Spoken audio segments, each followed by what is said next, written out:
A very warm welcome to the Bet365 Stadium, where Stoke have won just one championship game in 2026. Their chronic injury list has contributed massively to their downturn in form, but that certainly doesn't tell the whole story. They were second in the league at the end of October, but any promotion hopes have surely long since evaporated. Ipswich have second place very much in their sights, despite dropping those 2 points on Saturday. A win here at the Bet365 Stadium this evening will take them up to 67 points. And this is where Stoke will try to be a threat on transition, with Raksaki. Lays it off, and it's brilliantly hit by Rigo, and it's loose. Down goes Walton, and relief for Ipswich Town. Well, it's a fabulous opportunity. Rigo anywhere but at the goalkeeper. He scores here. You shouldn't be hitting the goalkeeper from there. I think the technique is right, but you've got to hit one of the corners. Just the one goal so far for the Slovakian. Rigo. Wide it goes by O'Shea. Davis. Clark's available here. Cushioned header for Burns. Pushed wide by Taylor. It's on here. Another good stop this time from Simpkin to deny Leif Davis. Yeah, taking the shot on was the right idea. See the problem that the wind's causing. Televiero heads it clear. It doesn't even clear the penalty area, so it enables Ipswich to keep the pressure on. I think it's Televiero who just gets maybe a thigh on the strike. Oh, and that's arrowing into that corner. It's an important defensive touch. Clark's corner this time, curling back in towards the goalkeeper.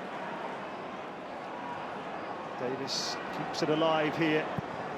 Burns to whip it in. Kipre's up there, off the post. A wonderful opportunity for Cedric Kipre, who stayed forward from the corner. And Ipswich Town are unlucky. I think Kipre maybe sees it slightly late. If he heads it back across goal, I think he scores. He just more heads it down than back across goal. That's why he hits the post and not the back of the net. Kipre pressing here from Stoke. Davis, they've dealt with it well. Azon. Oh, that's been very nicely pinched by Televiero. He's in unfamiliar territory here. Now Manhoof. Can he get away from Kipre? He certainly can! And he smacks the upright, and it's in! Deflected home!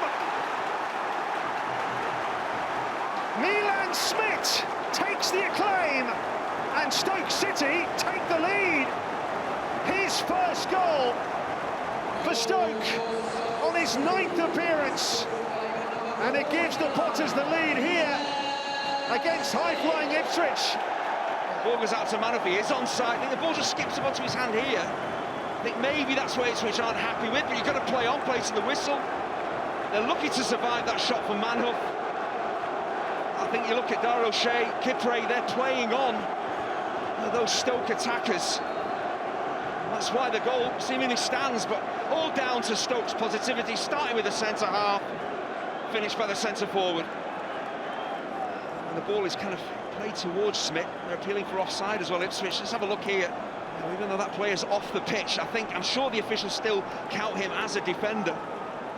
So again, you got the goalkeeper and O'Shea. It's a really tight call. I wonder that player going into the back of the net as well. Do the officials look at him and say, well, that makes it onside, the goal stands?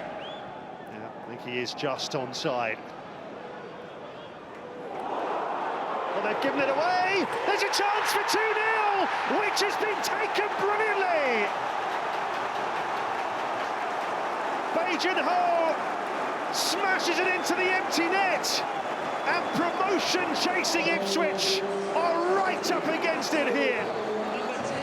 Well, this is an absolutely disastrous first half for Ipswich, but credit Stoke for the way that they play, the way they've taken the game to Ipswich and how they've exploited the mistakes that have been made. No wonder the Ipswich players are getting together. They've got to rally, they've got to do something here, because they have been so poor all over the place, Ipswich. This is a real surprise. Stoke have been outstanding.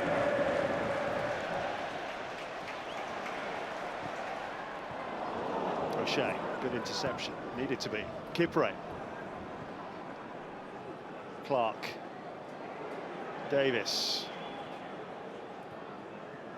Fazon, Davis. Wes Burns, this could be a chance, deflected, and in! A goal back for Ipswich Town! Tommy Simpkin unlucky, Wes Burns with the strike. And the crawl deflection did for the Stoke City goalkeeper, but it's just what Ipswich Town needed. It's a goal that changes everything. Huge amount of good fortune, but it's just a lot sharper. You know, Clark to Davis, zipping that ball around. A bit more positive, moving the ball across the pitch quickly. Wes Burns does the right thing, he strikes it on target. A huge amount of good fortune as that ball strikes Bocat. Just wrong foots Tommy Simpkin. It's a lifeline for Ipswich in the game and in the race for the top two.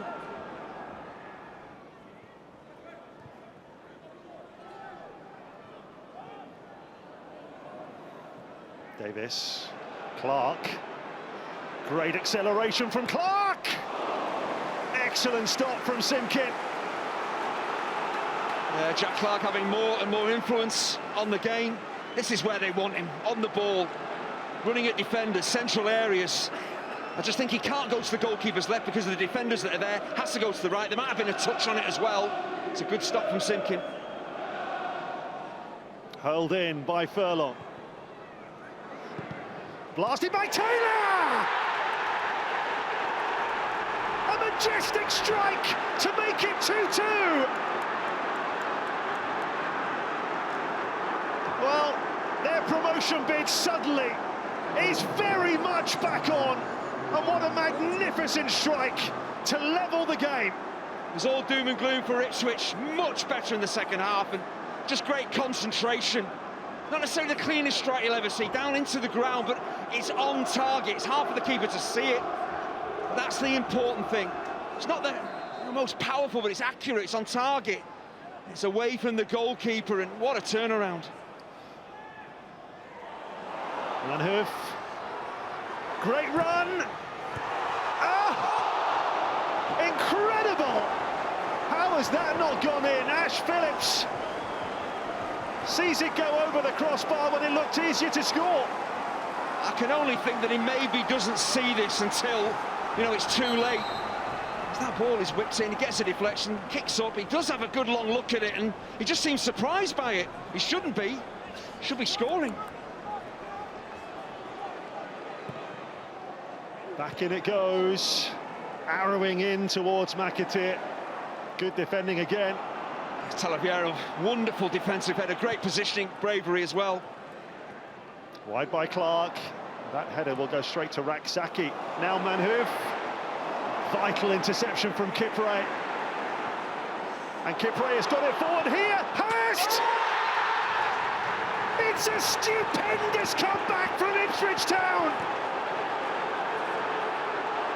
From 2-0 down at half-time, they lead 3-2, and the message to the top two is crystal clear. We want our place back in the Premier League. Well, the quality that Ipswich have is never in doubt, but 2-0 down at half-time, a tough place to come. Did they have the belief, the resilience to come back? And they've got it, they certainly have got it. It's not the most powerful, it's just on target. It's savable. And the keeper's just kind of mistimed his drop onto the ball, and what a comeback. Well, I think this game's very exciting, but not everyone agrees, it seems.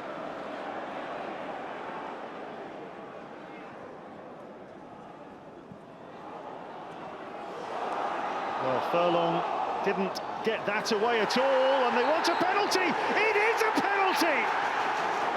With 94 minutes on the watch. Cedric Kipre can't believe it. He wanted a penalty for something exactly like that at the weekend. Instead, he's given one away. I do feel he's bought one there. I can understand why Kipre and Ipswich are really unhappy, because he's not been pulled to the ground. He's looking for it and he's got it. Here goes Smith. It's 3-3. A dagger to the heart of Ipswich Town, who thought they were going to head back to East Anglia with all 3 points. Well, Smith at the double has other ideas. It's all square. Kieran McKenna will be gutted. Well, it's surely now or never. Here comes the long throw. Kipre goes up. It's blasted goalwards. And he's absolutely devastated, O'Shea. He misses the target, and it was the final kick of the night. 3-3 the final score. What a hammer blow for Ipswich Town after a stunning comeback from 2-0 down at half-time. They made it 3-2, but with just seconds left, a penalty awarded for the challenge on Lamine Cissé by Kipre. Smith did the rest to pinch a point for Stoke City and leave Ipswich Town absolutely devastated. It is finished at the Bet365 Stadium after a thrilling 90 minutes. Stoke City 3, Ipswich Town 3.